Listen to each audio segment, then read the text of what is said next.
Alright, good morning, good morning, good morning. Today is Sunday. So, tara, samahan niyo akong mag-fight mga tropa.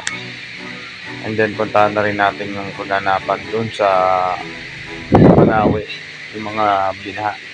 So, tara, let's go.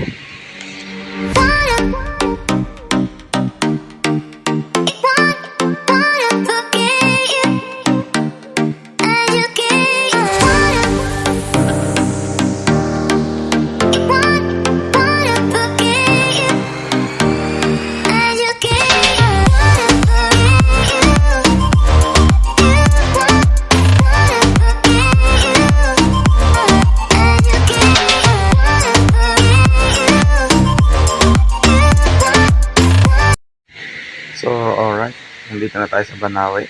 Yan. Ito yung lugar na nilubog halos lagpas tao. Ayan o, ayan yung mga basura nila o. Mga nabasa, ayan o. Mga nasa gilid, yan, pinapatuyo nila. Yung mga nabasa nilang gamit. Yan. Kaya, swerte yung mga nangangalakal ngayon.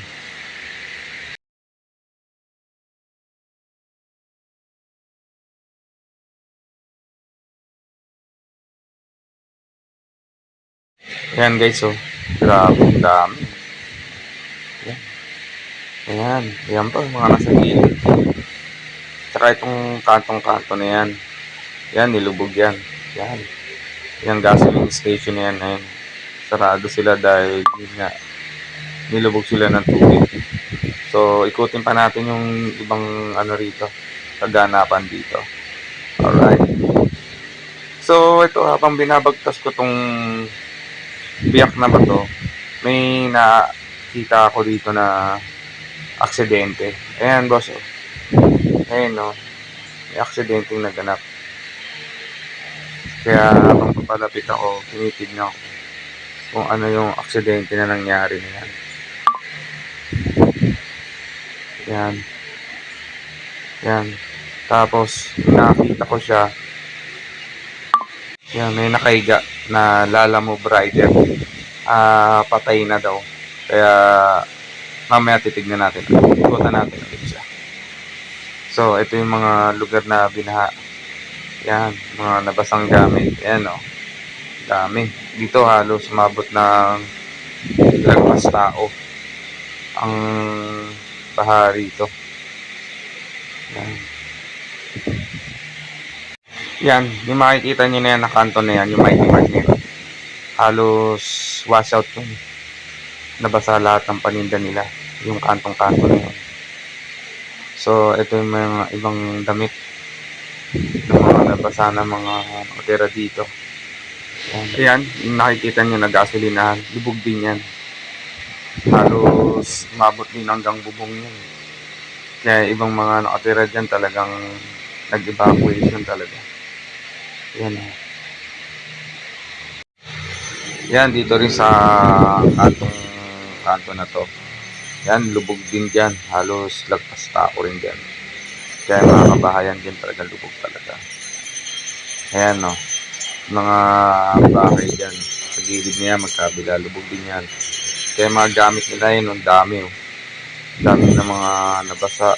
Ayan, mga ngalakal yan. Matutuwa dyan. Dami sila makukuha dyan. Iba-ibang mga kalakal. Yan, mga nabasa nilang gamit. Kaya pinagtatapon na lang nila. Yan.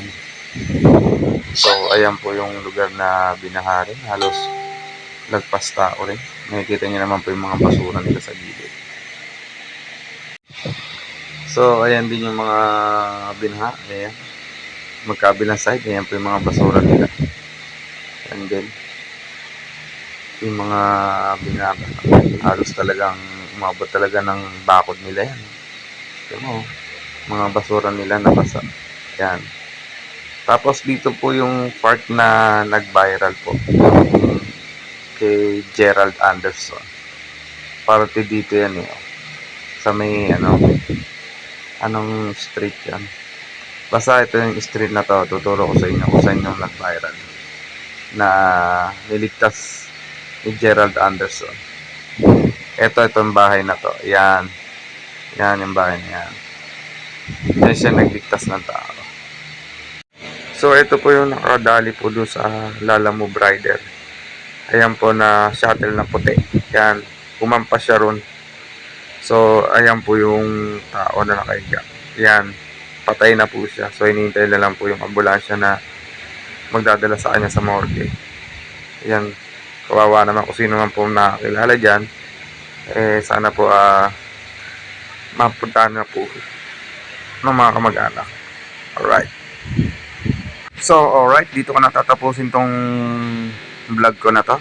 So, lagi lang po tayong handa at mag-ingat sa anumang darating na sakuna. So, always be happy. Bawal ang sad. This is Caster TV on the mix. God bless to all. Ingat po palagi and safe to ride.